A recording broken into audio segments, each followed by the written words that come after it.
ये तब की बात है जब भारत की आज़ादी की लड़ाई अपने उफान पर थी। गांधी जी का अहिंसात्मक आंदोलन अपना जादू दिखाने लगा था। इसी पृष्ठभूमि पर आधारित है मुंशी प्रेमचंद की कहानी जुलूस। लेकिन ये कहानी देशभक्ति के भावों में एक नया रंग भी भरती है। आइए सुनते हैं मुंशी प्रेमचंद की कहानी जुलूस। पूर्ण स्वराज्य का जुलूस निकल रहा था। कुछ युवक, कुछ बूढ़े, कुछ बालक झंडियां और झंडे लिए वंदे मातरम गाते हुए माल के सामने से निकले। दोनों तरफ दर्शकों की दीवारें खड़ी थी, मानो उन्हें इस लक्ष्य से कोई सरोकार नहीं है, मानो ये कोई तमाशा है और उनका काम केवल खड़े खड़े देखना है। शंभूनाथ ने दुकान की पटरी पर खड़े होकर अपने पड़ोसी दीनदयाल से कहा, सबके सब काल के मुंह में जा रहे हैं, आगे सवारों का दल मार मार के भगा देगा। दीनदयाल ने कहा, महात्मा जी भी सठिया गए हैं। जुलूस निकालने से स्वराज्य मिल जाता तो अब तक कब का मिल गया होता। और जुलूस में है कौन? देखो, लौंडे, लफंगे, सिरफिरे, शहर का कोई बड़ा आदमी नहीं। मैकू चट्टियों और स्लीपरों की माला गर्दन में लटकाए खड़ा था। इन दोनों सेठों की बातें सुनकर हंसा। शंभू ने पूछा, क्यों हंसे मैकू? आज रंग चोखा मालूम देता है। मैकू ने कहा, हंसा इस बात पर जो तुमने कही कि कोई बड़ा आदमी जुलूस में नहीं है। बड़े आदमी क्यों जुलूस में आने लगे? उन्हें इस राज में कौन आराम नहीं है। बंगलों और महलों में रहते हैं, मोटरों पर घूमते हैं, साहबों के साथ दावतें खाते हैं। कौन तकलीफ है? मर तो हम लोग रहे हैं जिन्हें रोटियों का ठिकाना नहीं। इस वक्त कोई टेनिस खेलता होगा, कोई चाय पीता होगा, कोई ग्रामोफोन लिए गाना सुनता होगा, कोई पार्क की सैर करता होगा। यहां आए पुलिस के कोड़े खाने के लिए।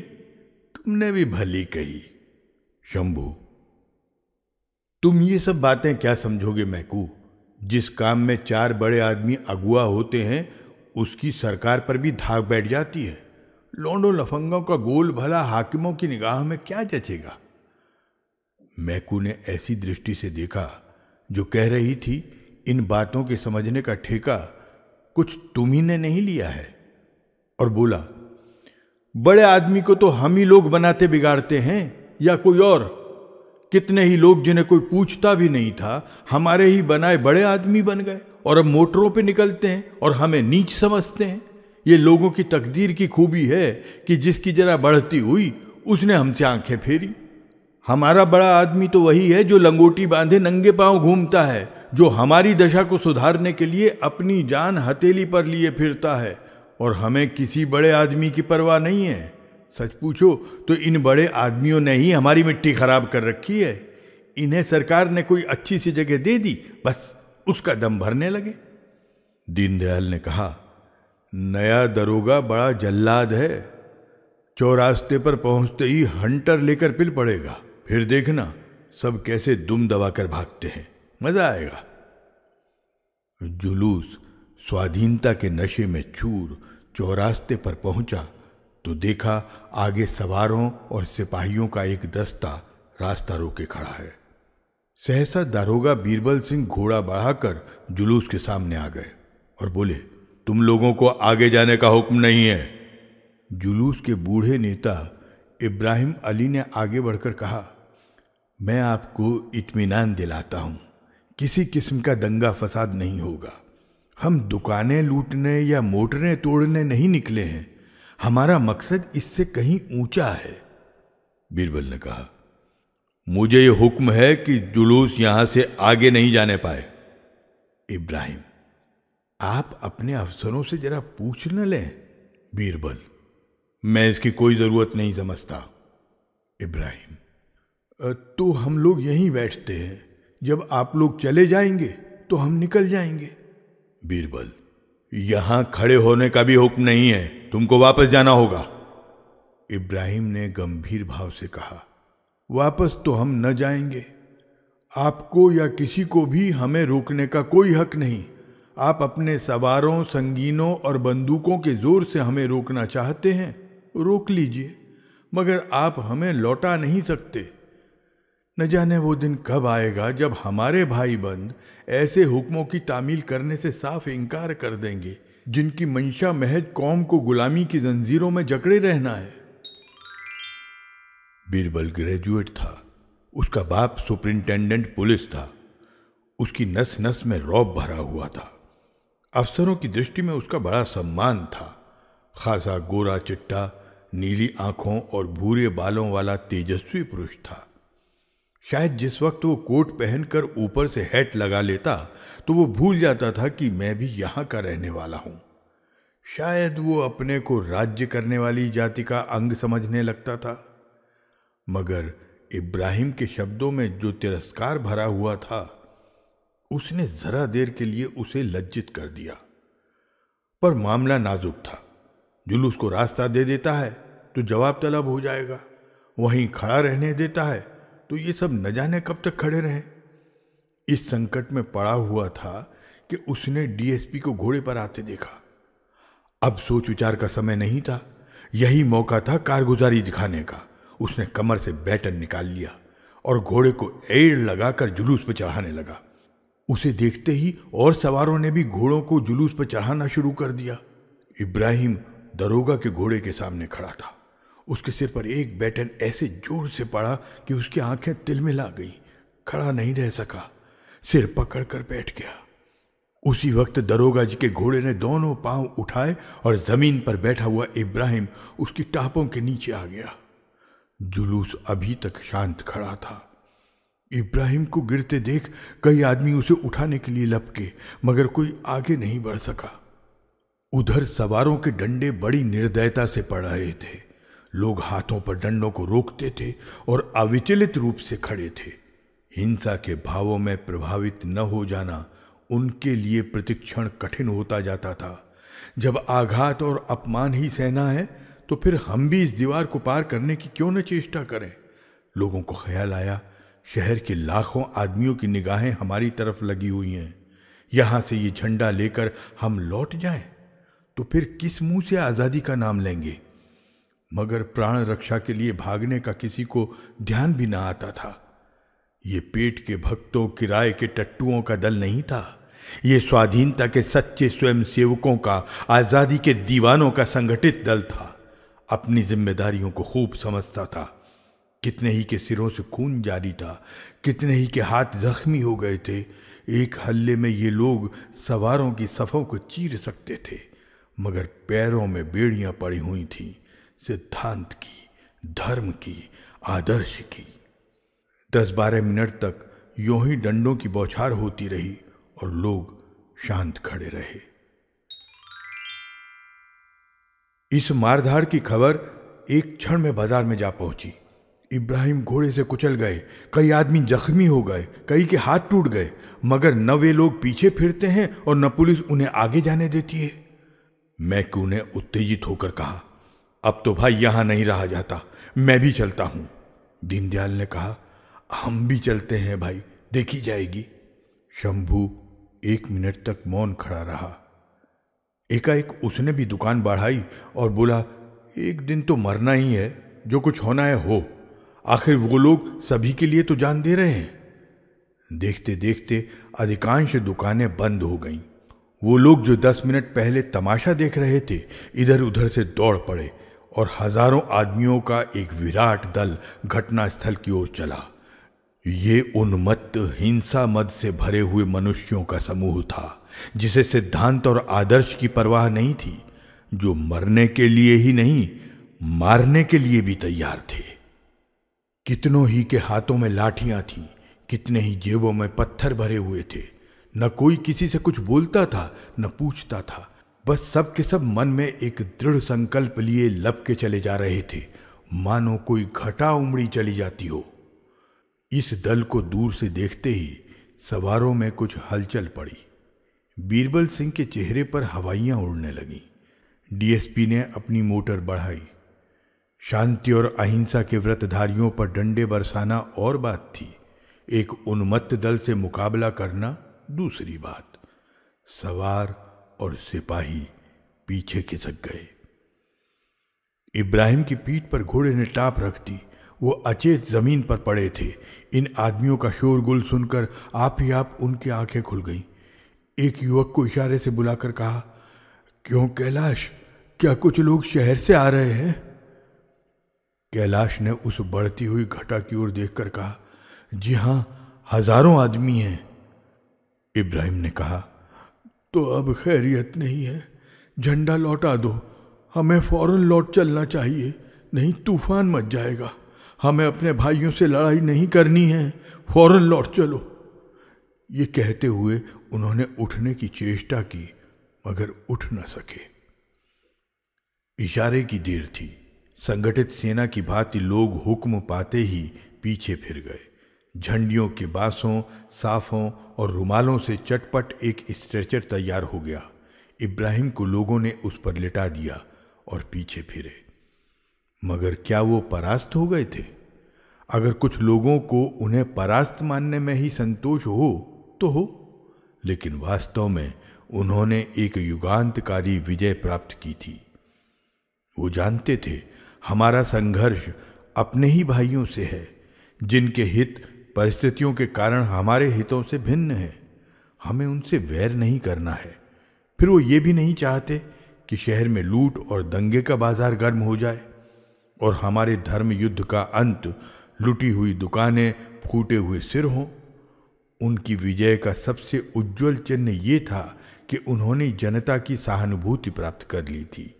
वही लोग जो पहले उन पर हंसते थे, उनका धैर्य और साहस देखकर उनकी सहायता के लिए निकल पड़े थे।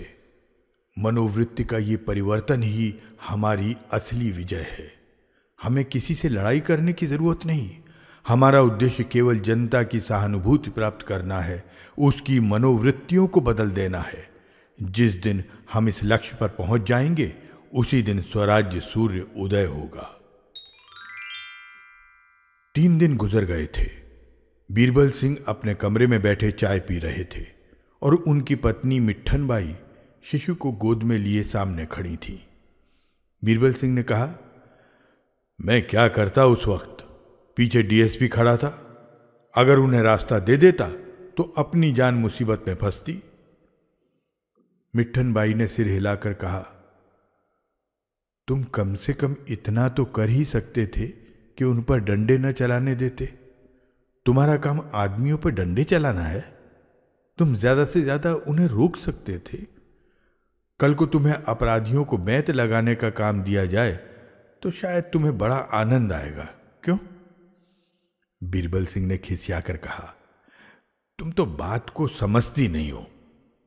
मिट्ठन भाई, मैं खूब समझती हूं। डीएसपी पीछे खड़ा था। तुमने सोचा होगा ऐसी कारगुजारी दिखाने का अवसर शायद फिर मिले या न भी मिले। क्या तुम समझते हो उस दल में कोई भला आदमी नहीं था? उसमें कितने आदमी ऐसे थे जो तुम्हारे जैसों को नौकर रख सकते हैं? विद्या में तो शायद अधिकांश तुमसे बढ़े हुए होंगे, मगर तुम उन पर डंडे चला रहे थे और उन्हें घोड़े से कुचल रहे थे। वाह री जवां मर्दी! बीरबल सिंह ने बेहयाई की हंसी के साथ कहा, डीएसपी ने मेरा नाम नोट कर लिया है, सच। दरोगा जी ने समझा था कि ये सूचना देकर वो मिट्ठन भाई को खुश कर देंगे। सज्जनता और भलमनसी ये सब ऊपर की बातें हैं, दिल से नहीं जुबान से कही जाती हैं। स्वार्थ दिल की गहराइयों में बैठा होता है, वो गंभीर विचार का विषय है। मगर मिट्ठन बाई के मुख पर हर्ष की कोई रेखा नहीं नजर आई। ऊपर की बातें शायद गहराइयों तक पहुंच गई थीं। वो बोली, जरूर कर लिया होगा और शायद तुम्हें जल्दी तरक्की भी मिल जाए, मगर बेगुनाहों के खून से हाथ रंग कर तरक्की पाई तो क्या पाई? ये तुम्हारी कारगुजारी का इनाम नहीं, तुम्हारे देशद्रोह की कीमत है। तुम्हारी कारगुजारी का इनाम तो तब मिलेगा जब तुम किसी खूनी को खोज निकालोगे, किसी डूबते हुए आदमी को बचा लोगे। एकाएक एक सिपाही ने बरामदे में खड़े होकर कहा, हुजूर, ये लिफाफा लाया हूं। बीरबल सिंह ने बाहर निकलकर लिफाफा ले लिया और भीतर की सरकारी चिट्ठी निकालकर पढ़ने लगे। पढ़कर उसे मेज पर रख दिया। मिट्ठन ने पूछा, क्या तरक्की का परवाना आ गया? बीरबल सिंह ने झेप कर कहा, तुम तो बनाती हो। आज फिर कोई जुलूस निकलने वाला है, मुझे उसके साथ रहने का हुक्म हुआ है। मिट्ठन, फिर तो तुम्हारी चांदी है, तैयार हो जाओ, आज फिर वैसे ही शिकार मिलेंगे। खूब बढ़ कर हाथ दिखलाना, डीएसपी भी जरूर आएंगे। अब कि तुम इंस्पेक्टर हो जाओगे, सच। बीरबल सिंह ने माथा सिकोड़ कर कहा, कभी कभी तुम बेसिर पैर की बातें करने लगती हो। मान लो मैं जाकर चुपचाप खड़ा रहूं तो क्या नतीजा होगा? मैं नालायक समझा जाऊंगा और मेरी जगह कोई दूसरा आदमी भेज दिया जाएगा। कहीं शुबा हो गया कि मुझे स्वराज्यवादियों से सहानुभूति है तो कहीं का नहीं रहूंगा। अगर बर्खास्त न भी हुआ तो लैन हाजिरी हो जाएगी। आदमी जिस दुनिया में रहता है उसी का चलन देखकर काम करता है। मैं बुद्धिमान न सही, पर इतना जानता हूं कि ये लोग देश और जाति का उद्धार करने के लिए ही कोशिश कर रहे हैं। ये भी जानता हूं कि सरकार इस ख्याल को कुचल डालना चाहती है। ऐसा गधा नहीं हूं कि गुलामी की जिंदगी पर गर्व करूं, लेकिन परिस्थिति से मजबूर हूं। बाजे की आवाज कानों में आई। बीरबल सिंह ने बाहर जाकर पूछा, मालूम हुआ स्वराज्य वालों का जुलूस आ रहा है। चटपट वर्दी पहनी, साफा बांधा और जेब में पिस्तौल रखकर बाहर आए। एक क्षण में घोड़ा तैयार हो गया। कांस्टेबल पहले ही से तैयार बैठे थे। सब लोग डबल मार्च करते हुए जुलूस की तरफ चले। ये लोग डबल मार्च करते हुए कोई 15 मिनट में जुलूस के सामने पहुंच गए। इन लोगों को देखते ही अगणित कंठों से वंदे मातरम की एक ध्वनि निकली, मानो मेघमंडल में गर्जन का शब्द हुआ हो। फिर सन्नाटा छा गया। उस जुलूस में और इस जुलूस में कितना अंतर था। वो स्वराज्य के उत्सव का जुलूस था, ये एक शहीद के मातम का। 3 दिन के भीषण ज्वर और वेदना के बाद आज उस जीवन का अंत हो गया जिसने कभी पद की लालसा नहीं की, कभी अधिकार के सामने सिर नहीं झुकाया। उन्होंने मरते समय वसीयत की थी कि मेरी लाश को गंगा में नहलाकर दफन किया जाए और मेरे मजार पर स्वराज्य का झंडा खड़ा किया जाए। उनके मरने का समाचार फैलते ही सारे शहर पर मातम का पर्दा सा पड़ गया। जो सुनता था एक बार इस तरह चौंक पड़ता था जैसे उसे गोली लग गई हो। तुरंत उनके दर्शनों के लिए भागता था। सारे बाजार बंद हो गए। इक्कों और तांगों का कहीं पता नहीं था, जैसे शहर लुट गया हो। देखते देखते सारा शहर उमड़ पड़ा। जिस वक्त जनाजा उठा, 1,00,000 सवा लाख आदमी साथ थे। कोई आंख ऐसी नहीं थी जो आंसुओं से लाल न हो। बीरबल सिंह अपने कांस्टेबलों और सवारों को 5-5 गज के फासले पर जुलूस के साथ चलने का हुक्म देकर खुद पीछे चले गए। पिछली सफों में कोई 50 गज तक महिलाएं थीं। दरोगा ने उनकी तरफ ताका। पहली ही कतार में मिट्ठन बाई नजर आई। बीरबल को विश्वास नहीं आया। फिर ध्यान से देखा, वही थी। मिट्ठन ने उनकी तरफ एक बार देखा और आंखें फेर ली, पर उसकी चितवन में कुछ ऐसा धिक्कार, कुछ ऐसी लज्जा, कुछ ऐसी व्यथा, कुछ ऐसी घृणा भरी हुई थी कि बीरबल सिंह की देह में सिर से पांव तक सनसनी सी दौड़ गई। वो अपनी दृष्टि में कभी इतने हल्के, इतने दुर्बल, इतने जलील नहीं हुए थे। सहसा एक युवती ने दरोगा जी की तरफ देखकर कहा, कोतवाल साहब, कहीं हम लोगों पर डंडे न चला दीजिएगा, आपको देखकर भय हो रहा है। दूसरी बोली, आप ही के कोई भाई तो थे जिन्होंने उस माल के चौरस्ते पर इस आदमी पर आघात किए थे। मिट्ठन ने कहा, आपके कोई भाई नहीं थे, आप खुद थे। बीसियों ही मुंहों से आवाजें निकली, अच्छा ये वही महाशय हैं। महाशय, आपको नमस्कार है। ये आप ही की कृपा का फल है कि आज हम भी आपके डंडे के दर्शन के लिए आ खड़ी हुई हैं। बीरबल ने मिट्ठन बाई की ओर आंखों का भाला चलाया। पर मुंह से कुछ न बोले। एक तीसरी महिला ने फिर कहा, हम एक जलसा करके आपको जयमाल पहनाएंगे और आपका यशोगान करेंगे। चौथी ने कहा, आप बिल्कुल अंग्रेज मालूम होते हैं, जब ही इतने गोरे हैं। एक बुढ़िया ने आंखें चढ़ाकर कहा, मेरी कोख से ऐसा बालक जन्मा होता तो उसकी गर्दन मरोड़ देती। एक युवती ने उसका तिरस्कार करके कहा, आप भी खूब कहती हैं माता जी, कुत्ते तक तो नमक का हक अदा करते हैं, ये तो आदमी है। बुढ़िया ने झल्लाकर कहा, पेट के गुलाम, हाय पेट, हाय पेट। इस पर कई स्त्रियों ने बुढ़िया को आड़े हाथों ले लिया और वो बेचारी लज्जित होकर बोली, अरे मैं कुछ कहती थोड़ी हूं, मगर ऐसा आदमी भी क्या जो स्वार्थ के पीछे अंधा हो जाए। बीरबल सिंह अब और नहीं सुन सके। घोड़ा बढ़ाकर जुलूस के कई गज पीछे चले गए। मर्द लज्जित करता है तो हमें क्रोध आता है, स्त्रियां लज्जित करती हैं तो ग्लानि उत्पन्न होती है। बीरबल सिंह की इस वक्त इतनी हिम्मत नहीं थी कि फिर उन महिलाओं के सामने जाते। अपने अफसरों पर क्रोध आया, मुझी को क्यों बार बार इन कामों पर तैनात किया जाता है? और लोग भी तो हैं, उन्हें क्यों नहीं लाया जाता? क्या मैं ही सबसे गया बीता हूं? क्या मैं ही सबसे भावशून्य हूं? मिट्टी इस वक्त मुझे दिल में कितना कायर और नीच समझ रही होगी। शायद इस वक्त मुझे कोई मार डाले तो वो जुबान भी नहीं खोलेगी। शायद मन में प्रसन्न होगी कि अच्छा हुआ, अभी कोई जाकर साहब से कह दे कि बीरबल सिंह की स्त्री जुलूस में निकली थी तो कहीं का नहीं रहूंगा। मिट्टी जानती है, समझती है, फिर भी निकल खड़ी हुई, मुझसे पूछा तक नहीं। कोई फिक्र नहीं है ना। जब ये बातें सोचती हैं, यहां सभी बेफिक्र हैं। कॉलेजों और स्कूलों के लड़के, मजदूर, पेशेवर, इन्हें क्या चिंता? मरण तो हम लोगों की है, जिनके बाल बच्चे हैं और कुल मर्यादा का ध्यान है। सबकी सब मेरी तरफ कैसा घूर रही थी, मानो खा जाएंगी। जुलूस शहर की मुख्य सड़कों से गुजरता हुआ चला जा रहा था। दोनों ओर छतों पर, छज्जों पर, जंगलों पर, वृक्षों पर दर्शकों की दीवारें सी खड़ी थीं।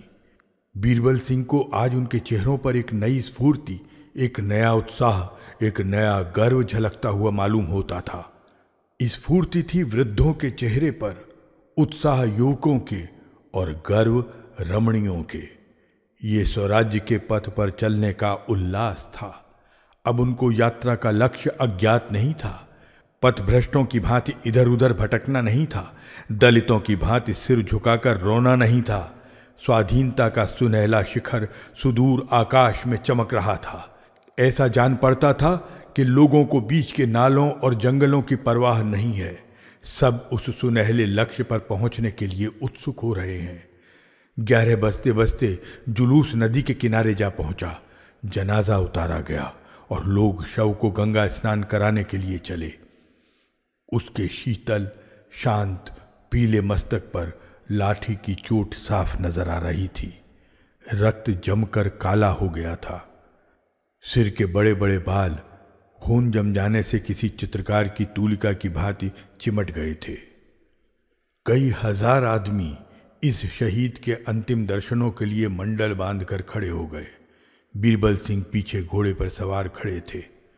लाठी की चोट उन्हें भी नजर आई। उनकी आत्मा ने जोर से धिक्कारा। वो शव की ओर न ताक सके, मुंह फेर लिया। जिस मनुष्य के दर्शनों के लिए, जिनके चरणों की धूल मस्तक पर लगाने के लिए लाखों आदमी विकल हो रहे हैं, उसका मैंने इतना अपमान किया। उनकी आत्मा इस समय स्वीकार कर रही थी कि उस निर्दय प्रहार में कर्तव्य के भाव का लेश भी न था। केवल स्वार्थ था, कारगुजारी दिखाने की हवस और अफसरों को खुश करने की लिप्सा थी। हजारों आंखें क्रोध से भरी हुई उनकी ओर देख रही थीं, पर वो सामने ताकने का साहस नहीं कर सकते थे। एक कांस्टेबल ने आकर प्रशंसा की, हुजूर का हाथ गहरा पड़ा था, अभी तक खोपड़ी खुली हुई है। सबकी आंखें खुल गईं। बीरबल ने उपेक्षा की। मैं इसे अपनी जमामर्दी नहीं, अपना कमीनापन समझता हूं। कांस्टेबल ने फिर खुशामद की। बड़ा सरकश आदमी था हुजूर। बीरबल ने तीव्र भाव से कहा, चुप रहो। जानते भी हो सरकश किसे कहते हैं? सरकश वो कहलाते हैं जो डाके मारते हैं, चोरी करते हैं, खून करते हैं। उन्हें सरकश नहीं कहते जो देश की भलाई के लिए अपनी जान हथेली पर लिए फिरते हों। हमारी बदनसीबी है कि जिनकी मदद करनी चाहिए उनका विरोध कर रहे हैं। ये घमंड करने और खुश होने की बात नहीं है, शर्म करने और रोने की बात है। स्नान समाप्त हुआ। जुलूस यहां से फिर रवाना हुआ। शव को जब खाक के नीचे सुलाकर लोग लौटने लगे तो 2 बज रहे थे। मिट्ठन बाई स्त्रियों के साथ साथ कुछ दूर तक तो आई, पर क्वींस पार्क में आकर ठिठक गई। घर जाने की इच्छा नहीं हुई। वो जीर्ण, आहत, रक्त रंजित शव मानो उसके अंतस्थल में बैठा उसे धिक्कार रहा था। पति से उसका मन इतना विरक्त हो गया था कि अब उसे धिक्कारने की भी उसकी इच्छा नहीं थी। ऐसे स्वार्थी मनुष्य पर भय के सिवा और किसी चीज का असर हो सकता है, इसका उसे विश्वास ही नहीं था। वो बड़ी देर तक पार्क में घास पर बैठी सोचती रही, पर अपने कर्तव्य का कुछ निश्चय नहीं कर सकी। मायके जा सकती थी, किंतु वहां से महीने 2 महीने में फिर इसी घर आना पड़ेगा। नहीं, मैं किसी के आश्रित नहीं बनूंगी। क्या मैं अपने गुजर बसर को भी नहीं कमा सकती? उसने स्वयं भांति भांति की कठिनाइयों की कल्पना की, पर आज उसकी आत्मा में न जाने इतना बल कहां से आ गया। इन कल्पनाओं को ध्यान में लाना ही उसे अपनी कमजोरी मालूम हुई। सहसा उसे इब्राहिम अली की वृद्धा विधवा का ख्याल आया। उसने सुना था उनके लड़के बाले नहीं हैं, बेचारी बैठी रो रही होंगी, कोई तसल्ली देने वाला भी पास नहीं होगा। वो उनके मकान की ओर चली। पता उसने पहले ही अपने साथ की औरतों से पूछ लिया था। वो दिल में सोचती जाती थी, मैं उनसे कैसे मिलूंगी, उनसे क्या कहूंगी, उन्हें किन शब्दों में समझाऊंगी। इन्हीं विचारों में डूबी हुई वो इब्राहिम अली के घर पर पहुंच गई। मकान एक गली में था, साफ सुथरा, लेकिन द्वार पर हसरत बरस रही थी। उसने धड़कते हुए हृदय से अंदर कदम रखा। सामने बरामदे में एक खाट पर वो वृद्धा बैठी हुई थी, जिसके पति ने आज स्वाधीनता की वेदी पर अपना बलिदान दिया था। उसके सामने सादे कपड़े पहने एक युवक खड़ा, आंखों में आंसू भरे, वृद्धा से बातें कर रहा था। मिट्ठन उस युवक को देखकर चौंक पड़ी। वो बीरबल सिंह थे। उसने क्रोध में आश्चर्य से पूछा, तुम यहां कैसे आए? बीरबल सिंह ने कहा, उसी तरह जैसे तुम आई, अपने अपराध क्षमा कराने आया हूं। मिट्ठन के गोरे मुखड़े पर आज गर्व, उल्लास और प्रेम की जो उज्जवल विभूति नजर आई वो अकथनीय थी। ऐसा जान पड़ा मानो उसके जन्म जन्मांतर के क्लेश मिट गए हैं। वो चिंता और माया के बंधनों से मुक्त हो गई है। यहां कहानी समाप्त हो जाती है।